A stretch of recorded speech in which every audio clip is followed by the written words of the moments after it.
আমাদের ভাগ্য আমরা একজন এরকম ধৈর্যবান সুন্দর কথা বলার বিরোধী দল নেতা পেয়েছি। যেমন আমরা ৭১কে বুকে লালন করতে পারিনি, ধারণ করতে পারিনি, বারবার মিথ্যা চেতনার কথা বলেছি, কোনো ক্রমে এই জুলাইয়ের চেতনা যেন কোনো আমলা হোক, এমপি হোক, মন্ত্রী হোক, কোনো কারণে যেন জুলাইয়ের চেতনা নষ্ট না হয়।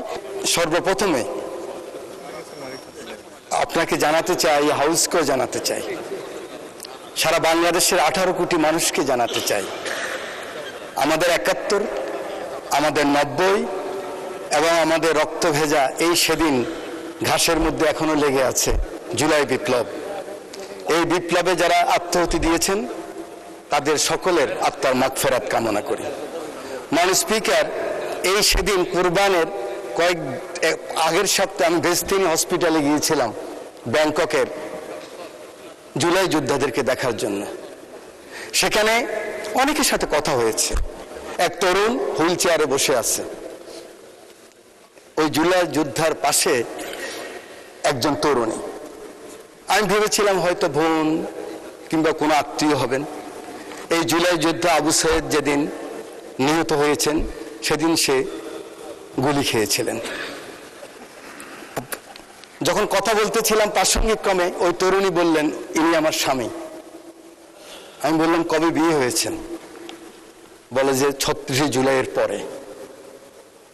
ইন্টেরিয়াম গভর্নমেন্ট যখন তাকে নিয়ে যাচ্ছিলেন তখন এই তরুণী তার পিতাকে বলেছিলেন, আমি একজন শহীদ কিংবা পঙ্গু এই জুলাই যোদ্ধার স্ত্রী হতে চাই। কিন্তু দুঃখের বিষয় কি জানেন মাননীয় স্পিকার, এনটিআরসিতে উনি তখন শিক্ষক নিয়োগ পেয়েছিলেন। একজন ইউনো সাহেবের কাছে গেলেন যে আমার স্বামী ব্যাংককে নিয়ে যাবে। উনি বলেছেন আপনি জয়েন করতে হবে। উনি জয়েন না করে চলে গেছেন।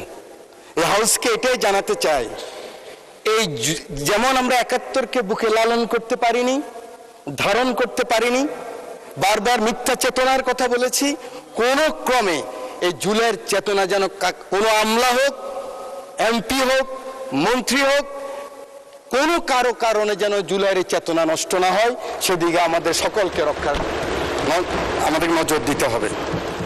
মাননীয় স্পিকার, বাজেট সম্বন্ধে দুই পক্ষে বক্তব্য রেখেছেন।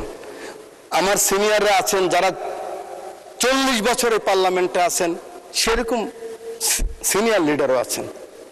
আমি কখনো দেখি নাই সরকারি দল বিরোধী দল এত গঠনমূলক আলোচনা করতে, যার জন্য